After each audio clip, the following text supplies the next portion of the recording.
Assalamualaikum warahmatullahi wabarakatuh. Perkenalkan, nama Bapak Wahyu Panca Apriawan. Sekarang Bapak adalah wali kelas dari kelas 4B. Nah, mungkin semuanya udah kenal kan nama Pak Wahyu? Ya, untuk kelas 4B, Bapak harapkan kita tetap semangat untuk belajar walaupun belajarnya online. Ya, yang pertama kita buat kesepakatan dulu. Kesepakatan untuk memulai pembelajaran. Sebelum kita mulai pembelajaran, kita buat kesepakatan. Pertama, pembelajaran dimulai jam 7 atau jam 8.00. Dan jika ada soal, seandainya ayah bundanya sedang kerja atau ada urusan, batas pengiriman paling akhir yaitu jam 9 malam. Jadi jam 9 malam itu batas akhir. Setelah jam 9 malam berarti tugasnya tidak diterima. Nah, untuk yang ketiga, peraturan yang ketiga adalah kita coba 1 minggu sekali kita menggunakan Zoom atau Microsoft Teams. Jika memungkinkan kita gunakan metode itu. Yang selanjutnya, setiap pagi kita awali dengan absen. Setiap awal pembelajaran kita absen dulu. Siapa yang hadir, siapa yang belum hadir, itu akan mempengaruhi kenaikan kelas dari situ. Nah, untuk metode yang digunakan, metode kita belajar nanti kita menggunakan YouTube dari Bapak kirim link YouTube-nya. Nanti kalian pelajari dari buku tematik yang sudah diberikan. Dan selanjutnya, seandainya ada soal atau ulangan, Bapak kirim melalui Google Form. Mungkin kemarin kalian sudah pernah melaksanakan Google Form. Menggunakan Google Form, belajar menggunakan Google Form sangat mudah sekali. Nah, selanjutnya hari ini kita akan membuat struktur kelas. Nah, siapa sih yang mau jadi ketua kelas? Siapa sih? Nah, harus ada dulu struktur kelasnya. Siapa ketua kelasnya, siapa wakilnya. Nah, gimana caranya? Nanti kita tuliskan di grup. Tapi sebelum itu kita akan mempelajari tematik tentang pembelajaran pertama. Pembelajaran pertama apa sih? Nah, tentang gagasan pokok dan gagasan pendukung. Nah, gagasan pokok dan gagasan pendukung ini nanti ada penjelasannya sebagai berikut. Setiap bacaan biasanya terdiri atas beberapa paragraf.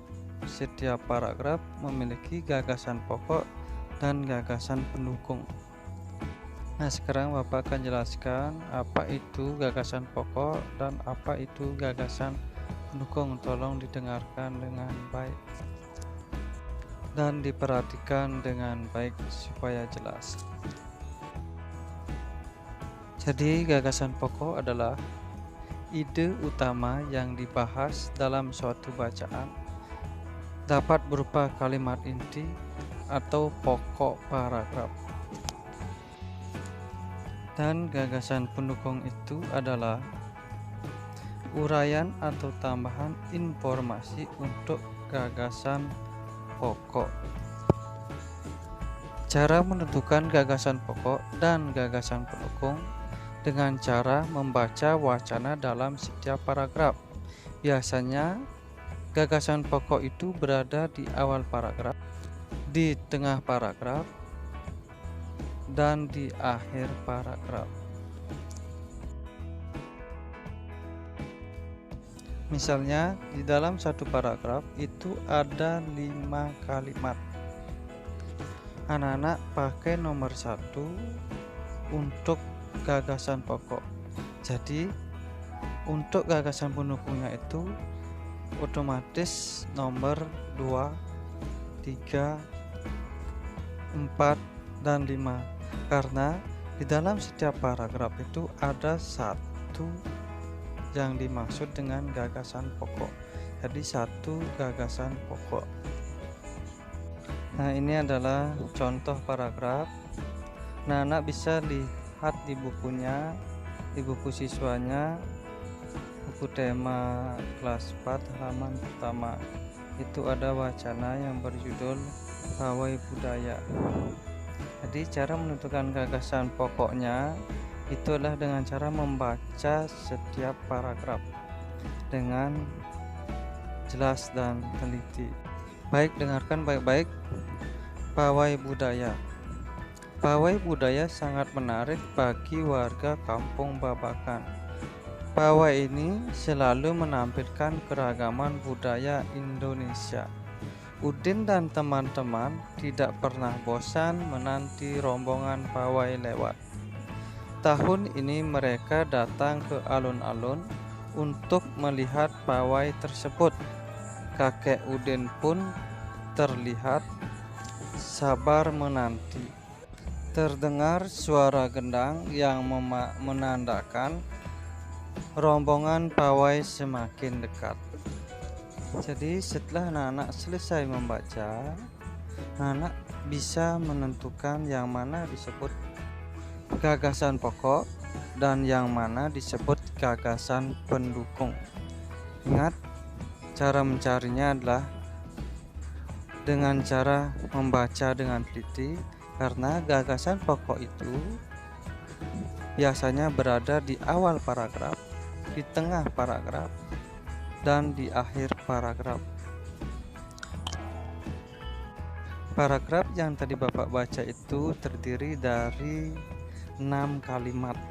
Itu yang termasuk gagasan pokoknya itu adalah pawai budaya sangat menarik bagi warga Kampung Babakan. Itu sudah jelas, itu berada pada kalimat nomor 1. Jadi gagasan pendukungnya itu berada pada kalimat nomor 2, 3, 4, 5, dan 6. Misalnya kalau gagasan pokoknya itu berada pada akhir paragraf, itu di nomor 6, kalimat nomor 6, otomatis gagasan pendukungnya itu berada pada kalimat nomor 1, 2, 3, 4, dan 5. Oke, demikianlah. Sudah mengerti tentang gagasan pokok dan gagasan pendukung? Nanti langsung kita kerjakan bagian pertama tentang pawai kebudayaan tentang gagasan pokok. Nanti Bapak berikan halamannya di grup WA, setelah itu kita kerjakan. Terima kasih. Wassalamualaikum warahmatullahi wabarakatuh.